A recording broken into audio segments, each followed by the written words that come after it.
It's ridiculous. Yes, Sir Hairless here. Home free, man of constant sorrow. This was our recent Patreon poll winner of which home free reaction to do next, and that's not really surprising. I'm told that this is home free's most reacted to song. Usually most people's introduction to home free as well. I was also told that it's from the film Oh Brother, Where Art Thou? So I watched that just the other day. I really enjoyed it. I definitely recommend it. I assumed this song was written for the film, but it's not. It's a traditional American folk song dating back to around 1913, so, you know, well over 100 years ago. And at the time, it was titled Farewell Song. Anyway, I'm glad I watched the film. I'll probably show a clip or two from it later on, maybe for some context, depending on what Home Free do with it, I guess. So let's save the talking till later and get straight into it.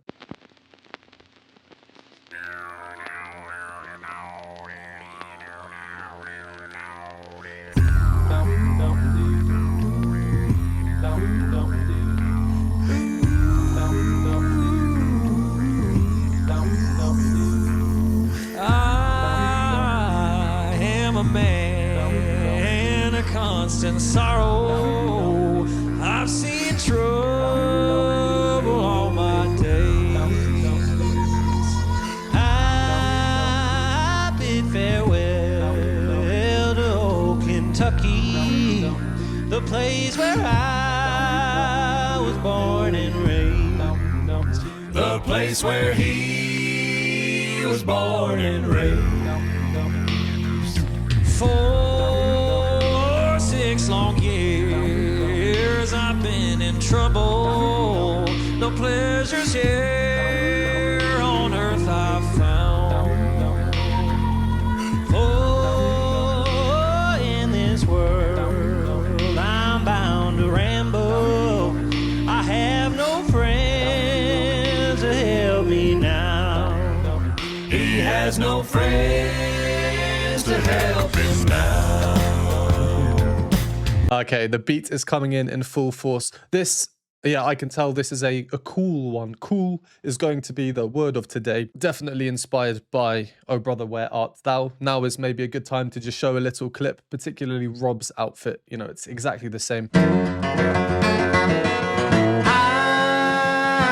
am a man. Now, I was wondering what Home Free would do here. We could hear in the film version the bluegrass type style guitar. It's so important harmonically, rhythmically. There, it's the mainstay, really the foundation of the whole song, constantly being heard. The place where he was born and raised. Oh, it's making me want to watch the film again. Anyway, instead of that guitar, which would be tremendously difficult to imitate with one voice, let's say, or even a couple, there's something else in this that's a constant, which I'll get to in a bit, which has this really important role. And it's made me immediately curious or interested as to how they might perform this live. I've been recommended some live performances. When I search, there are several on YouTube. I will just pick one with the most views and we can watch that and see how it compares. So I'll do that after this reaction to this video. Also, I have been told there's a behind the scenes video of this, how they filmed it. I love behind the scenes. I always find it so fascinating. So we'll also do that afterwards. My full video with the additional live performance and behind the scenes you can find linked below. That will be over on my Patreon. I try to keep my YouTube videos to a suitable length, and you'll also then get access to all of the other additional performances with pentatonics, voice play, that kind of thing on Patreon as well. Hopefully see you over there, and if not, well, let's crack on with this. What have we heard so far? I'm going to do my first pause now. If you don't want to hear me talking and going over some analysis, go to the timestamp to carry on with the song. The constant main thing that I was speaking about is what we're introduced to right from the off, and it's really quite surprising.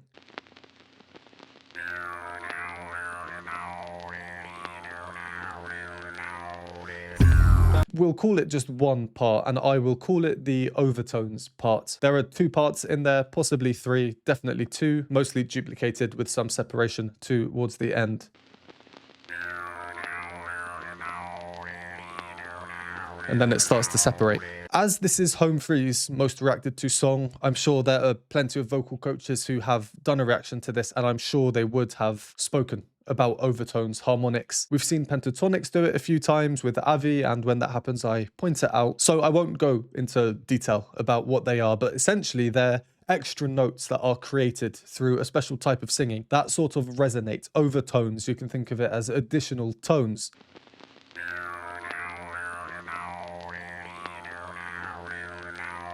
Super interesting, not what we'd expect for a very, very southern song, I suppose, especially considering the scenery that we're getting in this video, their outfits. Again, if you watch the film, it makes perfect sense. So that's a nice surprise, and it certainly sets it apart from other arrangements. It's just not something you would think of if you thought of southern music. A bit of an antiquated feel as well. We've got the crackling record, you know, just adding a bit of ambience.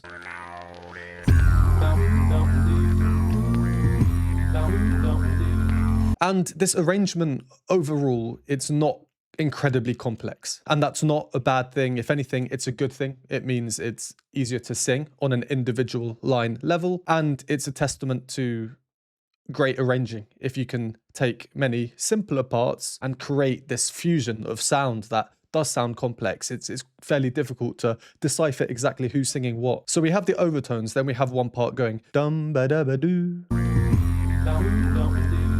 Another part, And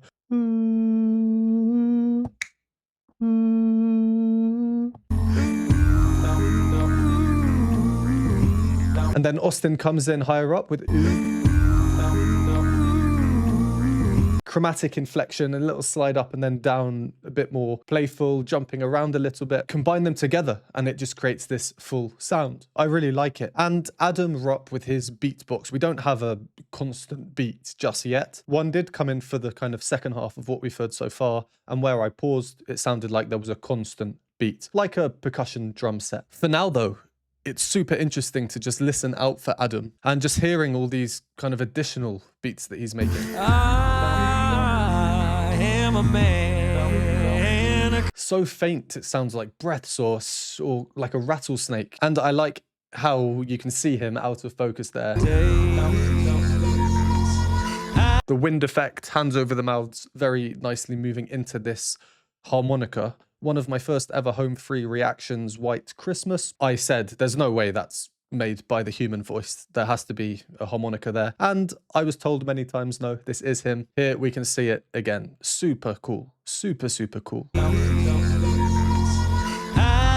If I could do that, I would wake up at 5 in the morning every morning and just play it like an alarm clock. I'd be that annoying rooster that some people get, waking them up every morning. But instead of people saying, oh, rooster, rooster, or is it a cockerel? Anyway, instead of people saying, oh, annoying rooster, shut up, they'd be saying, oh, annoying Sir Hairless, shut up. Just like you might be thinking right now, well, I'm not done yet. Before we continue, just a few more things I'd like to go over. So as for the melody, home free, I feel, just tend to make really good decisions about who will take over the melody at which point. If it will be just Austin for the whole song like we have seen before. If it will be mostly Rob with Tim coming in. We've had Austin, they hand over to Rob. Oh, Kentucky, the place where I was born and raised. His voice is just so well suited. Musically, otherwise, there's not too much extra going on. The song is fairly repetitive. Because of that, it's home free's duty to make it interesting. A common simple way is to have the idea of growth throughout the performance texturally, so more parts coming in like we get now with the percussion. 4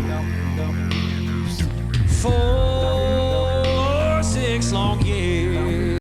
Austin just adding a bit of grit there to make the tune a bit different to as we've heard before. Melody back from Austin to Rob again, and then in the backing parts, the dissonances, maybe I just missed it the first time, but now they are becoming a bit more prominent. Friends to help me. Just there on. Friends to help me. So we get this note coming in an ooh in the background, then this joins it temporarily, and then this one removes. So the overall effect is just, but home free, like getting in there, little bits of filth here and there, good filth, and they make sure to get this clash.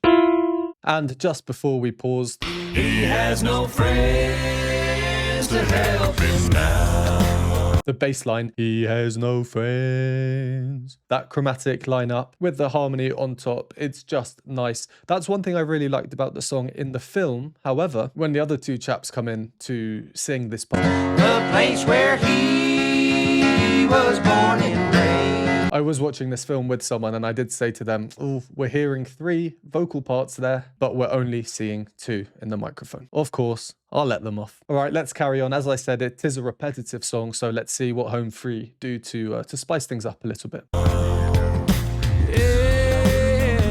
It's fairly well, my old true lover. I never expect to see you again.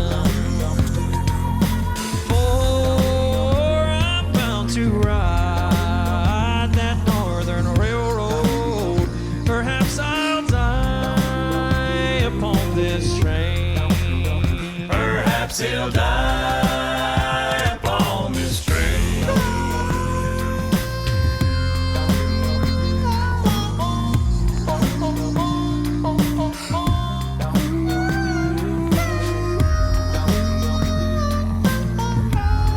Nah,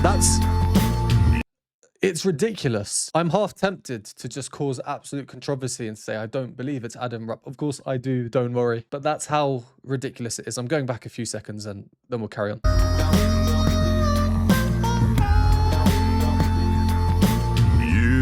Blimey. You can bury me in some deep valley for many years where I may live.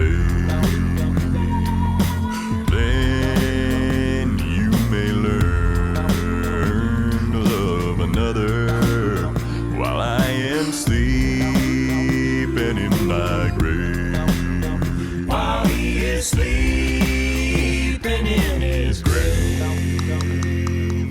Maybe Oh, all right, Austin was going up there. We're about 2/3, 3/4 of the way through. I'll just do a quick pause here. Just a few things I wanted to point out. Musically, still, there's not too much variation. We do have Adam Rupp's little no moniker section that caused me to pause prematurely, but I had to.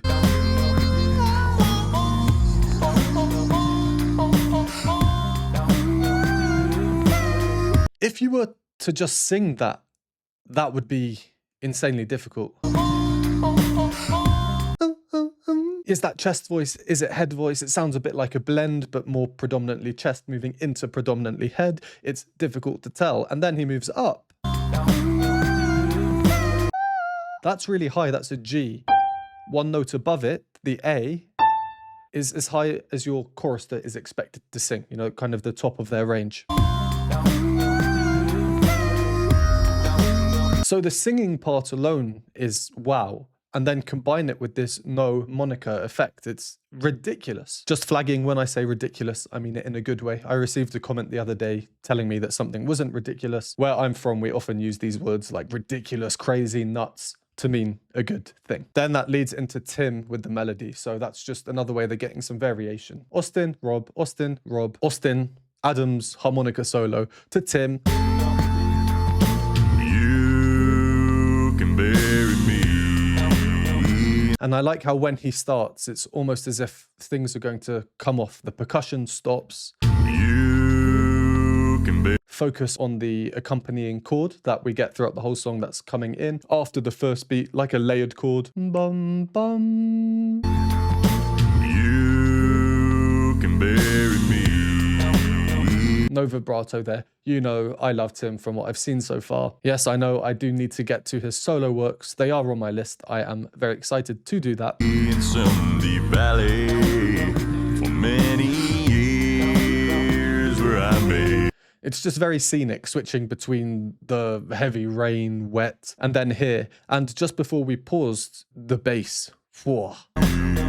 While he is sleeping in his Whoa. Once more. grave.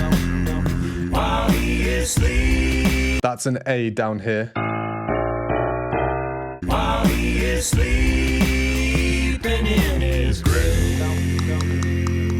And yeah, another example of some nice effects from Sir Rupp here. Well, let's carry on until the end. There's about 1 minute left. maybe your friends think I'm I'm just a stranger. My face you'll never see no more. But there is one promise that is given. I'll meet you on God's golden shore. He'll meet you on God's golden shore. Here we go.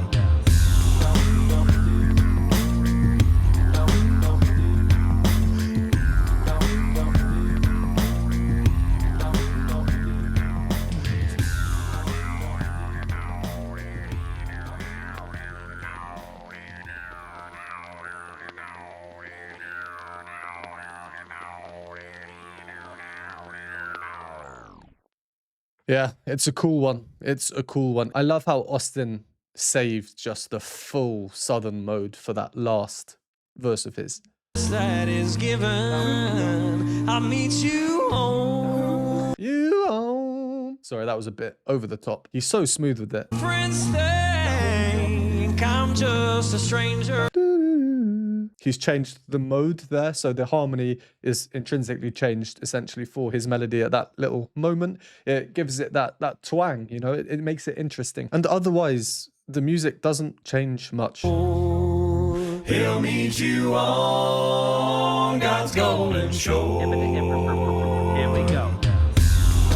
There's a little new bit from Robin there, very nice. And this is interesting for me, but it's also not. Typically with a cappella compared to normal music, let's call it, at least based on what I've seen. I've done a lot of a cappella on my channel. I think about a third or over a third of my videos are a cappella. Voice play, pentatonics, home free, some other ones. And just because of the nature of a cappella intrinsically, we do often see variation, maybe more so with voice play or pentatonics than home free. But from verse to verse, we can almost expect a change, really manipulating the structure of the original song, changing it completely and transforming it. Home Free have decided not to do that with this song, and I think I understand why. Culturally, I'm probably about as far from the southern states where this is all set as you can get. I think the film was set in Mississippi near Louisiana, and after watching this, it makes me want to dress like this and move to a ranch by myself